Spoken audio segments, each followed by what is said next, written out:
Heyo, Amber here. Surprise, surprise. Anyway, this week is another of my character descriptions and such, and her name is Alyssa. Her story isn't as developed as some of the others, but there's still enough content for this video. That's what matters, right? Anyway, to start, as I said, her name is Alyssa DeCanes, but she usually goes by Allie. She is an arcane mage, and by that I mean her mana has literally no elemental properties, nor any sort of alignment. She can harness mana in the most purest form possible. She never knew either. Or rather, she doesn't know if she ever knew. When she was a young teen, there was a tragedy that Allie lived through, that she is subconsciously blocking to the point that she only recalls the very key details. Extra stuff, completely lost on her. And that does include most of her past. Like, her past before that. Firstly, I'm going to do a rare thing. And I'm going to touch on her design. Now, first off, her hair is naturally a basic milk chocolate, but she dyes it black, and all of the color streaks are extensions. She picks whatever color or colors as she might want that day. Same with her eyes, as Allie needs glasses, but she much prefers contacts. She has somewhere around 80 pairs in total, with all of them being different, and chooses whichever she wants that day. Naturally, she has light blue eyes. And by different, I mean she has a bunch of anime contacts, anime-ish colors, purples, blues, pinks, etc. She has an entire spectrum, and what she chooses will either match her outfit or match her mood for both her hair and her eyes. She's not entirely sure as to why it is that she does so much to change her looks, as she knows she can't be completely anonymous due to the scarring.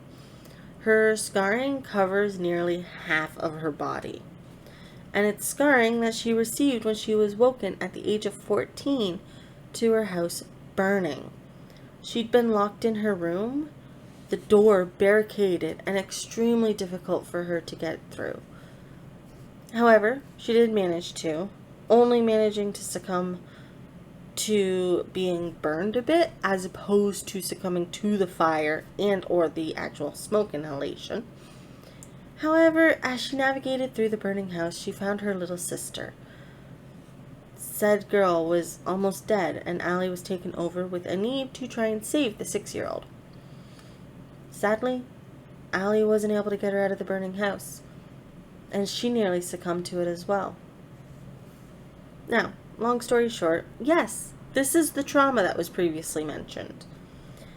And Allie was saved, learned that she was the only survivor of the family of 3. Both her mother and her sister fell in the blaze, and Allie was accused as being the cause. The fire started in her room. The door wasn't proven to be barricaded, as it was not by ash and such left behind. She was found not guilty of everything legally. And by everything, I mean arson, her family members' deaths, etc. But she was still chased out of town, as the general public never did let go of the belief that she was the one who was responsible. Now, she stayed out of the town for quite a while. And years later, she returned for post-secondary.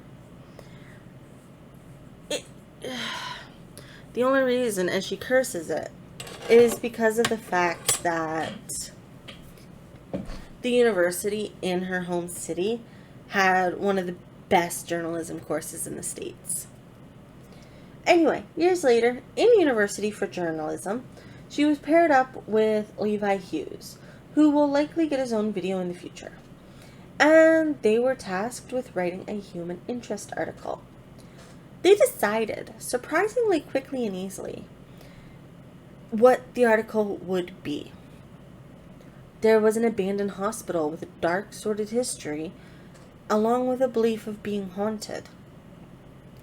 If that doesn't scream human interest, Allie wasn't sure what did. So they made it a date. They opted to meet up the next day after school, after classes were done, and head out there to investigate, see what kind of information they could get.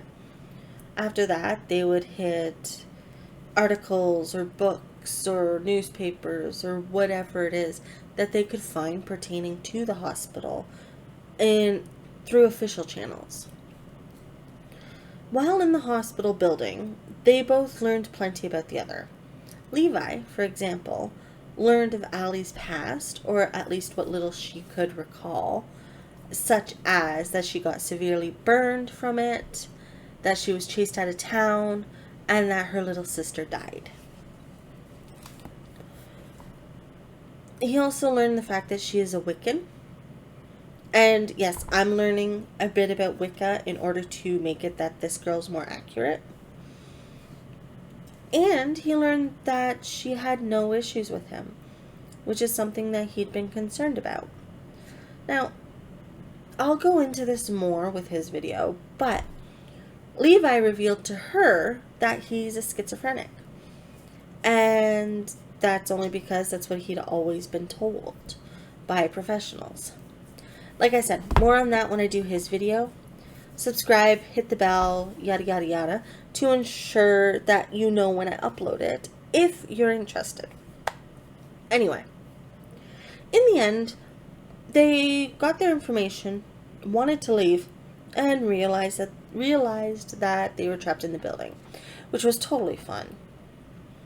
They spent, day and a half or so trying to figure out how the hell they could get out of there before deciding to check one area they hadn't yet, the basement.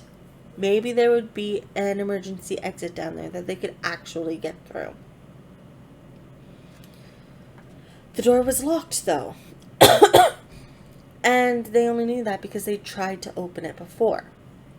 However, when they went to it this time, it was unlocked. Hell, the door was open a crack, which was far different than it was before. Now, they're both getting pretty desperate. They want to get out of there. So, they opt to go down into the basement and check it out. Maybe there'd be a way out. Down there, oh, right. I should also mention, the building was in fact haunted. And yeah, it was severely haunted. There were a lot of souls trapped there. Anyway, down there, they found records. Lots of records. Patient records, staff records, everything. All of the records for everyone the building had ever had pass through the doors. And those records included Allie's mother. There was a small one for Allie as well, but it was incomplete. It was enough to freak her out, but it was also enough to power her forward to get the hell out of there. So that, she could survive this and do more research. She also had motivation now to find out what the hell was going on in that building. Because now she was pretty damn certain that it was tied to the fact that her family burned. I won't go over everything, as really these details aren't 100% figured out. I will, however, jump to when they reach the main room. In said room, as in the main room of the basement, there was an old hag and a massive cauldron. After some conversation, Allie and Levi learned that Allie was needed and lured in because her soul, her blood, was required. The old hag, she wanted her youth again for the umpteenth time and needed Allie's blood for the contract with the demon. In the end, of course, Allie refused. The hag ended up in the cauldron. Allie ended up stabbing her. And Allie also learned that her mother was used the last time. And that the door was now unlocked. They could legit get out of the building.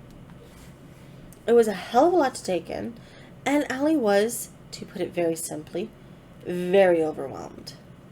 To the point that she was very close to her breaking point. And then they both heard a deep, booming, and oppressive voice. When she looked around for it, she found a shadow figure of a very impressive size at the cauldron.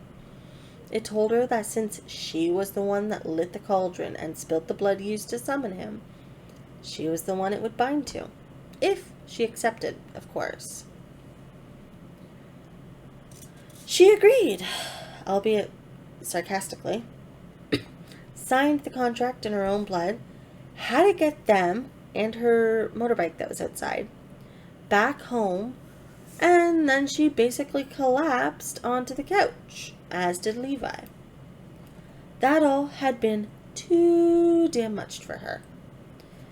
She then learned that her shadow was basically alive, and it was the demon, and that it would be around for however long it was wanted to be kept around. It could do a lot for her as well. Allie, to this day, is still plagued with some nightmares and night terrors. Her demon helps to shield her a little bit. Helps warn her of trouble. It's also an asshole and gets her into trouble, but what do you expect? It's a demon. Anyway, I'm going to leave it there. There are a lot of details that need to be figured out, but that's her basic story. And yes, I could go over how she gets to San Diego and part of the unit, but I'll leave that as part of Levi's video because he's the one who gets the offer and she just goes with. Sorry about the Discord chime. So, I'll leave that for, well, that. And with that, I think I covered the basics of it. I still need to finish the image, but that's not going to take me long at all. So, with that, I'll bid you farewell. Make sure to like, subscribe, comment, do the usual shit if you so desire. If not, that's cool. I do these more for myself than for you or the random public, so I'm not offended by somebody stopping by, maybe checking out the video and just moving on. But it'd be cool to know if people actually listen to these or watch them. I mean, like I said, if you don't, that's fine. If I'm just talking to the air, I don't have a problem with that. It's just, it would be cool to know. Anyway.